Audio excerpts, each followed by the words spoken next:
in 2010. I was at the Pablo Sandoval 3-homer game in 2012 against Justin Verlander, game one, dude. I was there. That shit was, I was insane. That was one of the best World Series games I've ever been to. Um, yeah, that was amazing. And then I was there in 2014 And when who's the other guy that was really Bumgarner. really really important to them? There was a guy that he was kind of a chubby middle infielder, a little bit of a veteran.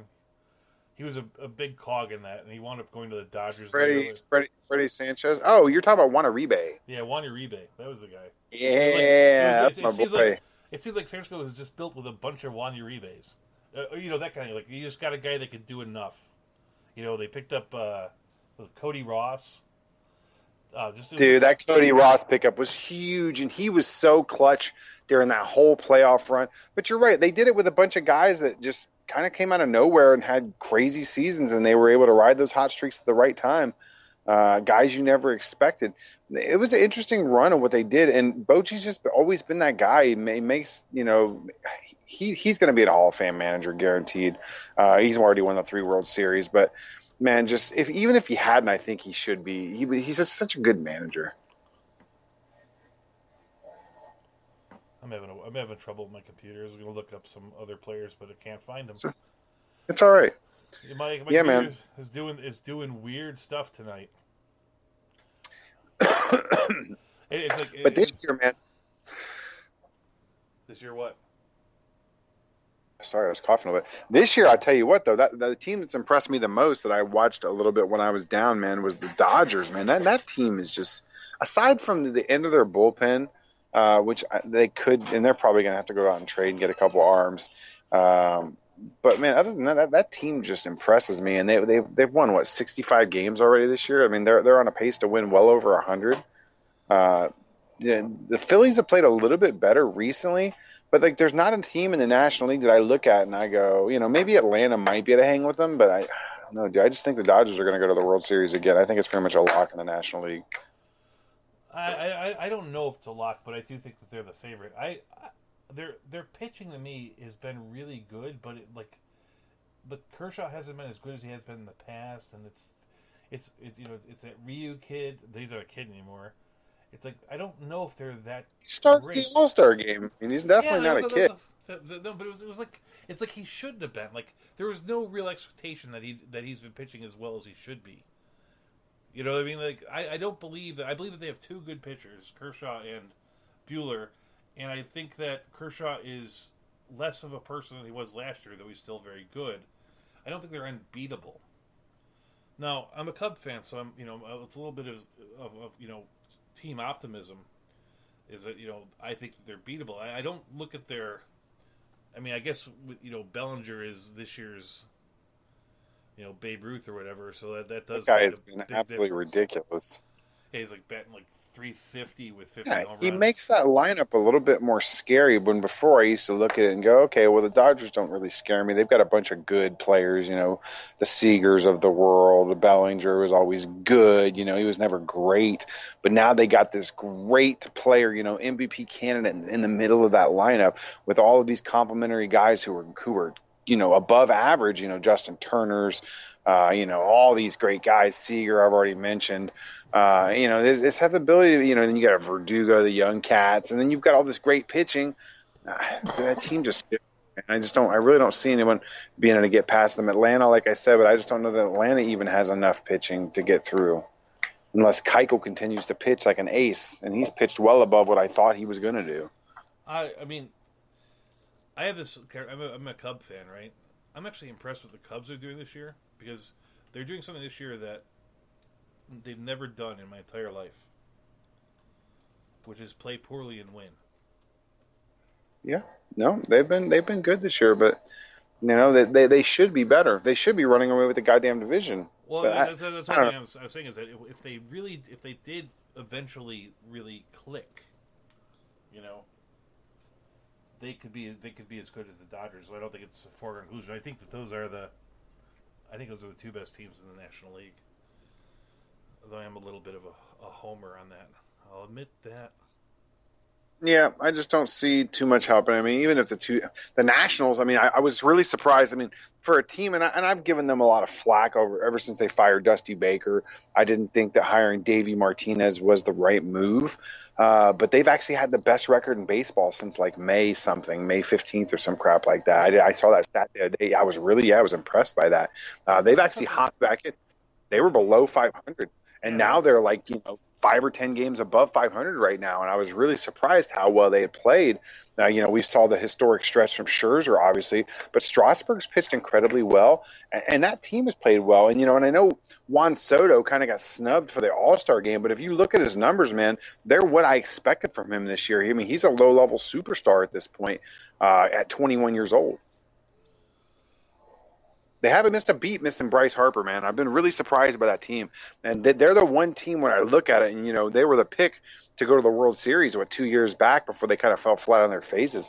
But I tell you what, they keep playing at this pace, and they finish strong like that. They might be a team that may be very, very dangerous come playoff time.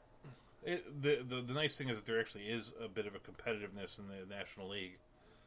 In the American Yeah, League, I mean, we got every team in it. You look at the West, every team from top to bottom's in it. You look at the Central, every team top to bottom's in it.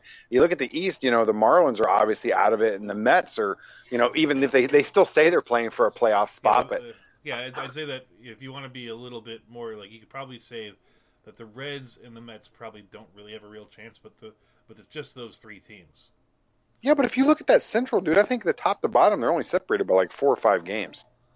It looks like the Cincinnati is 8 games behind the Cubs. Sorry, my daughter just came. That's a bit of a run. I was able to pull up. I don't know what's going on with my computer. It's like I'm not being able to type things in here. But right now in the National League, Arizona would be the first team out of the playoffs at 49 and 47. Okay. And the Mets are 5 games back of that, and there's Yeah, see, 5 teams in between. they got a shot, dude. I mean, you can make up 5 games in a month. I mean, we've got. That's the best thing about it. We've got 2 solid months of baseball left. I'm pretty juiced. Whereas on the other side, the only thing that really is in doubt is the last wild card.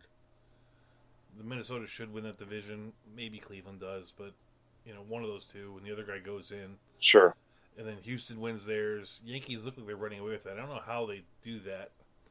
It's the damnedest thing. There's something about going to the Yankees that makes you a better player. There's this pitcher, right? Have you ever seen David Hale pitch?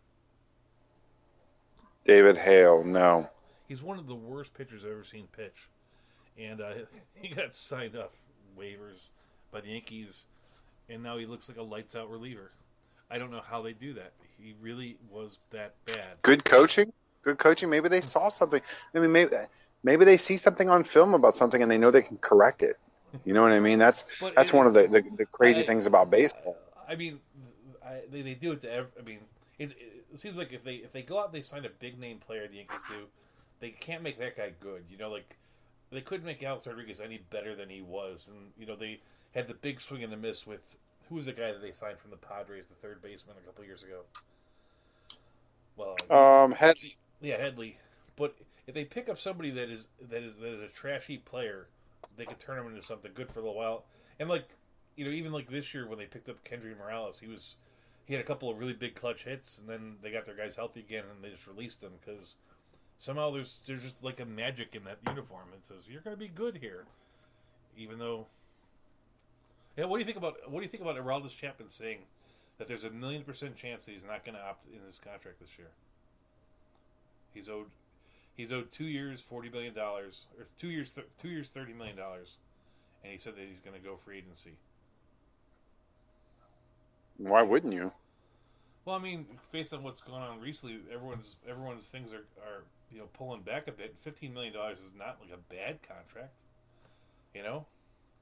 How much? Because his agent's probably telling him he can get more. I mean, the only thing I can think of, the only reason I would do it if I were him is that if he really thought the Yankees would pay him more. Like the Yankees already like a A-Rod did. Yeah, it's like, I'm going to do this because I know the Yankees will go to $20 million and everything will be fine. But I mean, Kimbrel got an okay deal with the Cubs. There really isn't a big market for these relievers. I don't know who. The problem between the owners being unwilling break the bank when it comes to the salary cap.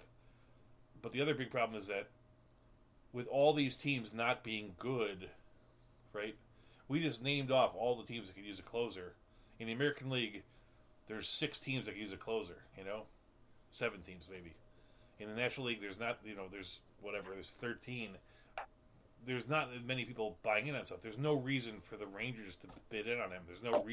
There really is no reason for the Mets to bid in on him. There's no reason for the Reds to bid on him. There's no reason certainly not for the Marlins or the Toronto Blue Jays. And so you only have a handful of people, and if they already have somebody they like, why are they going to go after Chapman? I mean, I could see a world. I got it. I could see a world where, the Cubs have a little bit of relationship with him. He was pretty good for a little while for us and helped us win a World Series, so maybe we... Yeah, then why would the Cubs ever want to sign him? They've already got Kimbrel locked up. It's not like you're going to sign them both and waste that much money to, waste $50 million a season on 2 closers. That's what's going to cost you. I'm trying to think of, who would come in, and say, I think he's worth more than that. And I just don't see it. I feel bad. Don't get me wrong. I think that Chapman's probably worth more than that. But I feel that... And I don't know. I feel think about it like this. At Chapman's age right now, it'd probably be the smartest thing to do. What is he, right at he's probably 30 right now, maybe 31. It is true. This is probably his last chance to cash in. That's what I'm saying. So if he waits 2 more years, he'll be 33, 34, you know what I'm saying, versus re-signing now. What would be a home run contract for him? What would be a 4-year deal, a 4-year, $80 million contract, maybe 4 and 100. Because that's what Kimbrel was. That's what Kimbrel was trying to get. Yeah, but it wasn't out there for Kimbrel. That's what I'm saying. It's that's what I'm saying. You asked me what the home run contract was. That'd be ideal. You know what I mean? I just don't know if anyone's going to. I got ideal. It's what's the best that you actually think he could get? In my head, I think he might get $20 million a year instead of 15. Which is what you said. I don't know if you get. It depends on if the players strike this offseason or how far away we are from a new collective bargaining agreement, because.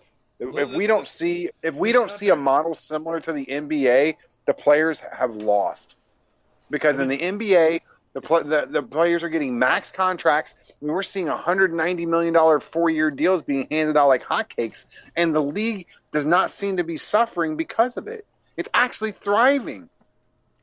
So why is Major League Baseball penny pinching these guys over these contracts when they're giving them their all for years and years and years and years and years? Well, it's because the rich guys that own the team, they don't want to part with any of their money. Fuck them. Yeah, you and me. That's actually one thing I like about you being back. It's in this world that you and I circulate in, there's you, me, and then there's everybody else. It's amazing when people take the owner's side. They're just they're jealous that these guys make this kind of money. But the truth is, why not make the money? My point. I don't go there. I don't pay money to go see, Joe Schmo own the team. I just don't do it. You own it. I'm glad you're making money off me. Cool. That's all fine and dandy. I'll buy your jersey. I'll buy your sodas and, hot dogs. But, I came to see Albert Pujols today or whoever I came to see Buster Posey. I don't come to see owners. Well, they deserve the money. I was going to say that, the home run contract you named was sort of an ideal. I think it's a little bit pie in the sky. I don't think anyone's going to give it to him. Realistically, the upgrade would be he'd go to about $20 million. Maybe he gets 3 years, and they cut it back a little bit, 3 years, 18.5 or something. It's let's say it was 3 years, 3 years, $60 million. Is it worth the gamble if you have $15 million in hand on a possibility that that's the best you can do is that increase? I think that players you'd have to have some kind of guarantee. I don't know. He'd have to know something, man, because I couldn't walk away from 2 and 40 guaranteed and not even have to lift a fucking finger. You know what I mean? Well, no, I mean if you thought you were walking from 2 and 40 and you were going to get 4 and 100, that's noticeable money. You know what I mean? But yeah, sure. If you thought. Yeah, but if you're going from 2 and 40 to 3 and 55, it's and that's the best case scenario. What did Kimbrel get? Kimbrel got, 3 and 48? Yeah. 3 and 43 or something along those lines? Yeah. It came out to $15 million a year, but it was under $45 million because the Cubs didn't have to pay him for the 3 months this year or whatever it was. Still. That's shady acres, man. I don't like that shit. What? Yeah, I just don't. We've got it. We've got it. The players, dude. I'm telling you what. At this point, with baseball's popularity, it's not like we were in '96. I almost think a strike could be beneficial. You know what I mean? If the players played it right and were able to get that, I mean, they've got to get the money. That's what this has to be about. That has to be about nothing else. You change the control of players' years. You change this bullshit